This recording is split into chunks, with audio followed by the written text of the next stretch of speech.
Hello friends, good evening and नमस्ते। Welcome to Tradeport. हम एक नई सीरीज शुरू कर रहे हैं जिसमें हम ये डिस्कस करेंगे कि आज मार्केट में क्या हुआ, कैसी होगी निफ्टी बैंक निफ्टी की कल की चाल और उसको ध्यान में रखते हुए क्या होना चाहिए आपका ट्रेड सेटअप। बट उससे पहले मैं आपको एक चीज समझाना चाहता हूँ। आप समझे, मार्केट में सब लोग एक मछली की तरह है जो बहुत बड़े तालाब में। अब उसमें होता क्या है, हर बड़ी मछली छोटी मछली को खाती है। तो छोटी मछली के पास सरवाइव करने के दो तरीके हैं। या तो वो बड़ी मछली बन जाए या वो बड़ी मछली के साए में चलती रहे। तो यहाँ पे इस कॉन्टेक्स्ट में जो बड़ी मछली है वो है हमारे इंस्टीट्यूशनल ट्रेडर्स, इंस्टीट्यूशनल इन्वेस्टर्स, जो हम ये मानते हैं कि मार्केट ड्राइवर्स होते हैं, जो मार्केट को ड्राइव करते हैं। नेक्स्ट उसकी क्या चाल होगी, उनकी क्या पोजीशनिंग है, उस हिसाब से वो मार्केट को चेंज कर सकते हैं in the near short term. ठीक है, लॉन्ग टर्म में नहीं जा सकते बट शॉर्ट टर्म में on week to week basis, day to day basis उनके पास इतनी स्ट्रेंथ होती है। तो हम एंड छोटी मछली हमारे पास क्या ऑप्शन है, हम उनकी चाल को समझें, वो किस तरफ जाने का, उनकी क्या डायरेक्शन है, नेक्स्ट मूव उनका क्या होगा, उस हिसाब से हम अपने आप हमारी खुद की स्ट्रेटजी बनाएं ताकि हम सरवाइव कर सकें। ठीक है, तो आज ये देखते हैं निफ्टी ने आज क्या किया, मार्केट में उसकी पोजीशनिंग कैसी रही।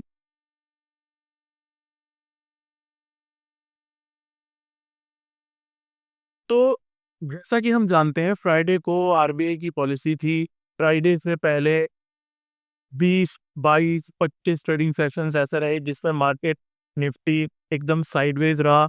500-600 पॉइंट की रेंज में ही मूव करता रहा, नीचे से सपोर्ट लेता रहा, ऊपर से रेजिस्टेंस लेता रहा, कोई भी रेंज उसने ब्रेकआउट नहीं की।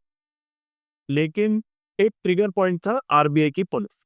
आरबीआई की पॉलिसी पे पॉलिसी वाले दिन जब क्या हुआ, जो अपर बैंड्स थे हमारे निफ्टी के 24,900, 25,000, 25,050, वो निफ्टी ने ब्रेक करे। तो एक ब्रेकआउट मिला। उसके बाद क्या रहा, मंडे को और आज, यानी कल और आज दोनों दिन मार्केट की साइडवेज मूवमेंट रही। हम पहले आज का सेटअप देखते हैं, आज क्या हुआ। तो जो मार्केट की पहली कैंडल बनी थी, आज सुबह निफ्टी की पहली कैंडल जो बनी थी,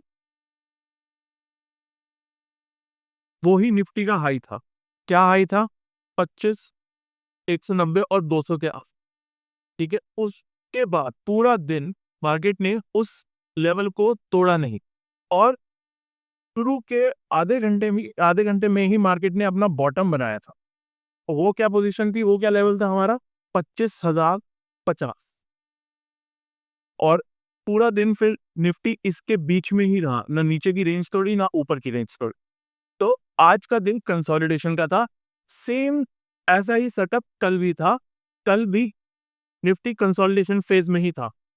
एक बड़े ब्रेकआउट के बाद अगर 1-2 दिन निफ्टी कंसोलिडेशन फेज में रहता है तो वो क्या कर रहा है, वो अपने लिए स्ट्रेंथ जुटा रहा है नेक्स्ट मूव के लिए। नेक्स्ट मूव क्या हो सकता है? ऊपर की तरफ हो सकता है, नीचे की तरफ हो सकता है। जब ब्रेकआउट दिया है तो मोस्ट प्रोबेबल चांसेस यही होते हैं कि अगला मूव जो होता है after such type of consolidation वो ऊपर की तरफ ही रहे। तो जैसा कि पहले हमने बताया, बड़ी मछली, अब बड़ी मछली की डायरेक्शन क्या है, आइए समझते हैं ये कुछ डेटा पॉइंट से।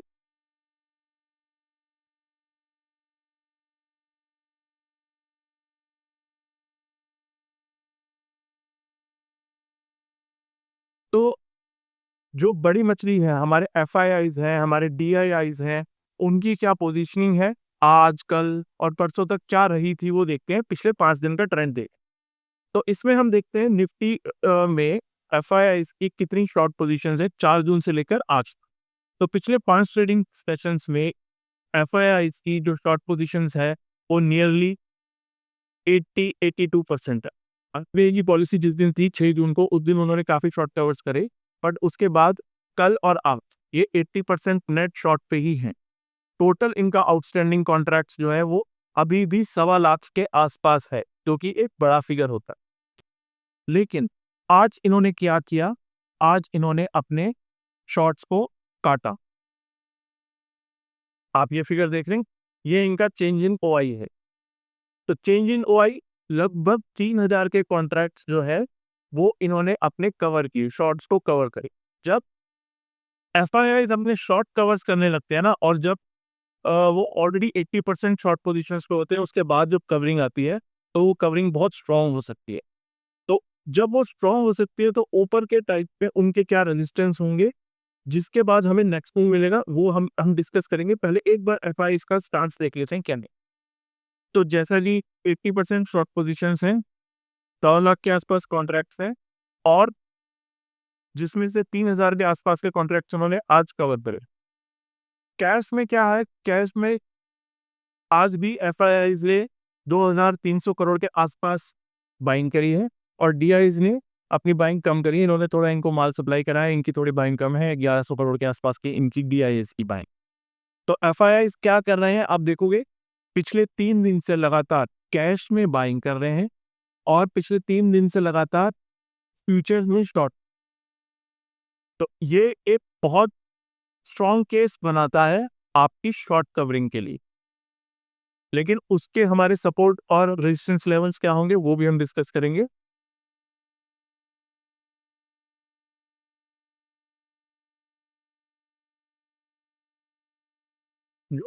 दूसरी बड़ी मछली होती है मार्केट में, जैसे डीआईआईज हो गए, एफआईआईज हो गए, उनका क्या स्टांस है।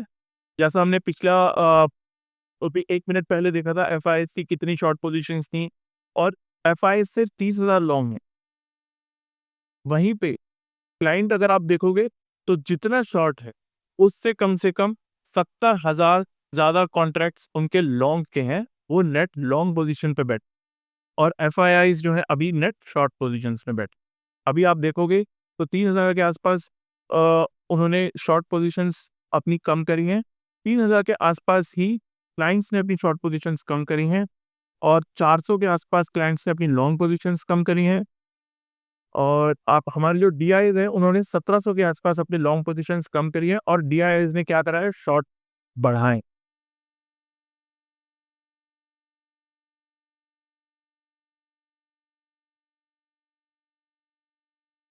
हम जैसा 2 मिनट पहले बोल रहे थे कि हम शॉर्ट कवरिंग आएगी तो नीचे के लेवल क्या होंगे जहाँ पे दोबारा से बाइंग आएंगी, और ऊपर के लेवल क्या होंगे जो उनको रेजिस्टेंस करेंगे, और एक बार जब वो रेजिस्टेंस लेवल ब्रेक होगा तो नेक्स्ट टारगेट क्या रहेगा, ये हम समझते हैं ओआई से।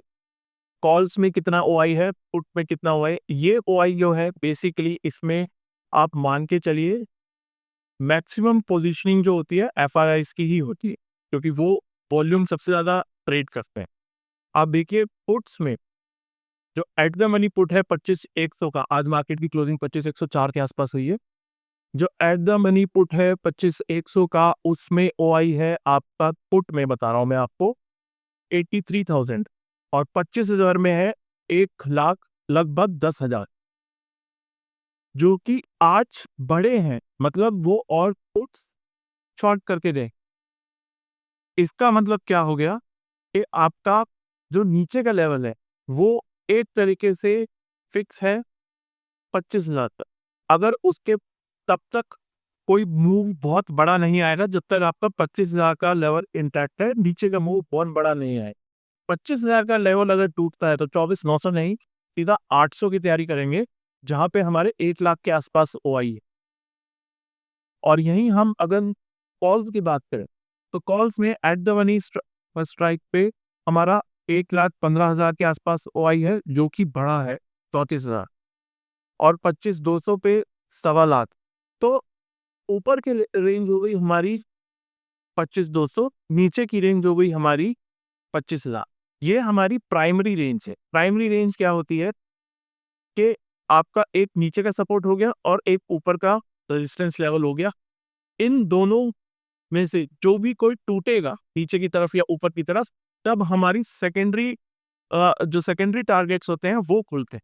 तो नीचे की तरफ, जैसा कि हमने बताया, नीचे की तरफ हमारा सेकेंडरी टारगेट क्या होगा, 24,800, और ऊपर की तरफ 25,200 जब ब्रेक होगा तो हमारा सेकेंडरी टारगेट रहेगा सीधा 25,500, 300 नहीं, 400 नहीं। छोटा छोटा ओआई है, बट ये सब कवर करेंगे जब अगर 25,200 250 के आसपास का लेवल टूटेगा तब।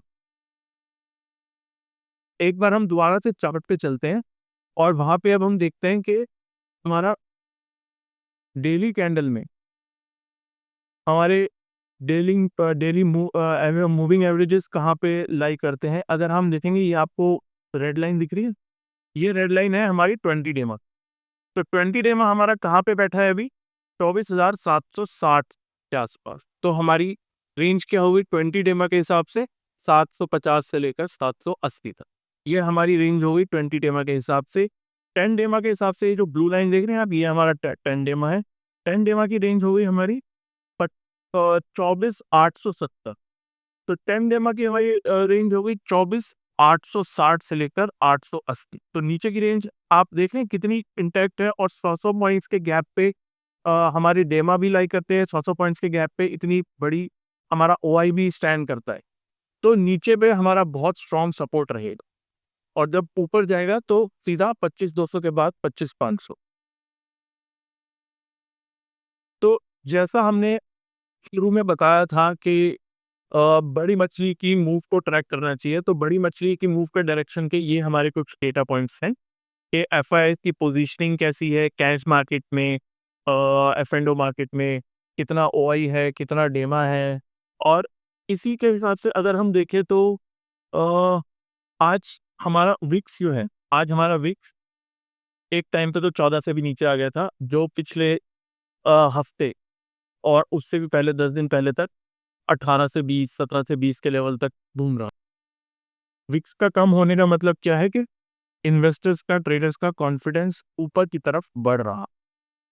और आज पीसीआर का भी हम देखेंगे लेवल, तो वो हमारा अराउंड 1.02 1.03 के आसपास है, जो कि अभी न्यूट्रल जोन में है, जिसके पास जो हमें ये दर्शा रहा है कि ऊपर जाने के लिए अभी मार्केट के पास स्कोप है। ठीक है, तो कल के ट्रेड सेटअप के लिए और कल एक डेटा पॉइंट भी रहेगा। कल हो सकता है मार्केट इतने ओआई के बीच में मार्केट फिर से फ्लैट रहे, और कल एक बहुत इंपॉर्टेंट डेटा आएगा यूएस का, सीपीआई का डेटा है। तो वो आएगा यूएस के मार्केट के हिसाब से, जब तक इंडिया का मार्केट बंद हो चुका होगा। तो इंडिया का मार्केट उस डेटा पॉइंट का वेट करेगा, और थर्सडे जब एक्सपायरी होगी तब वो उस डेटा पॉइंट पर रिएक्ट करेगा। तो हो सकता है हमारी जो प्राइमरी टारगेट्स थे 25,000 से 25,200 के बीच में, वो रेंज या तो उस दिन ऊपर की तरफ टूटेगी या उस दिन नीचे की तरफ। तो वो हम उस हिसाब से अपनी ट्रेड स्ट्रेटजी तब हम प्लान करेंगे कि हमारा नेक्स्ट मूव क्या होना चाहिए। तो फ्रेंड्स, ये थी आज की ट्रेड समरी और कुछ डेटा पॉइंट्स जो आपको हेल्प करेंगे कल के ट्रेड सेटअप पे। अगर आपको ये वीडियो अच्छी लगे तो प्लीज़ लाइक करिए, चैनल को सब्सक्राइब करिए, और कल के ट्रेड के लिए बेस्ट ऑफ लक।